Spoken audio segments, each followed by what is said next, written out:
Okay, Fight Freaks, it's your boy Big Steve G, and welcome to another podcast on TheTitleFight.com. We're going to recap this past weekend in boxing, and we're going to start off with the Friday Night Fights finale from Miami, Oklahoma. In the co-feature, super middleweight prospect Donovan George took on Dioniso Miranda in a 10-round super middleweight bout.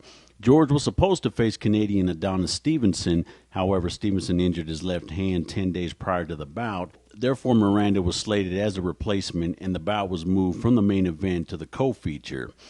Both men traded shots throughout the first few rounds, and it was a fairly even fight. In the fourth round, George staggered Miranda with hard right-hand shots and would dominate the fifth and the sixth rounds in the same manner before Miranda retired on the stool after the sixth round. A good win for George as he's coming off a tough loss to Edwin Rodriguez in his last fight.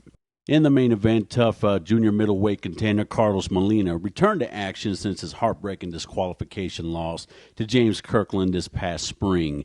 Molina took on 19-5 Damian Frias in a 10-round bout. Molina dominated this bout from start to finish with his jab, good combinations, and superior body punching. Molina seemed to be a tad bit better in every department as he cruised to an easy unanimous decision victory, and he has put himself in line for a title shot in the near future. This was the final Friday Night Fight show of this season, and the finale didn't provide the same action we had hoped for as most other finales do. Also this weekend, female boxing legends Christy Martin and Mia St. John battled each other in a rematch of their 2002 bout, won by Martin. Both women have had successful careers in the 90s, and both have put women's boxing on the map. Both women would trade shots with each other throughout the night. However, St. John was the busier of the two. Martin looked like a former shell of herself and didn't look like she was in the best of shape. During one of the rounds where they both traded shots, Martin dropped her hands, allowing St. John to tag her repeatedly. St. John would eventually stop punching to give her a hug, showing respect to a fellow legend. St. John would win a 10-round unanimous decision, and both women vowed to retire after this bout. So it is another end of an era as two female boxing legends ride out into the sunset.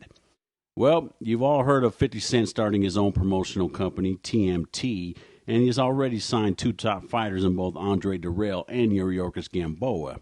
Now, TMT is looking to promote their first fight card on November 17th, with Gamboa taking on super featherweight champion Juan Carlos Salgado and Andre Dirrell taking on Brian McGee. 50 is also talking about doing a hip-hop concert prior to the bout. Well, 50, do us all a favor and check your ego at the door if you're going to be in this business. Well, that does it for this session, Fire Freaks. Until next time, this is your boy, Big Steve G.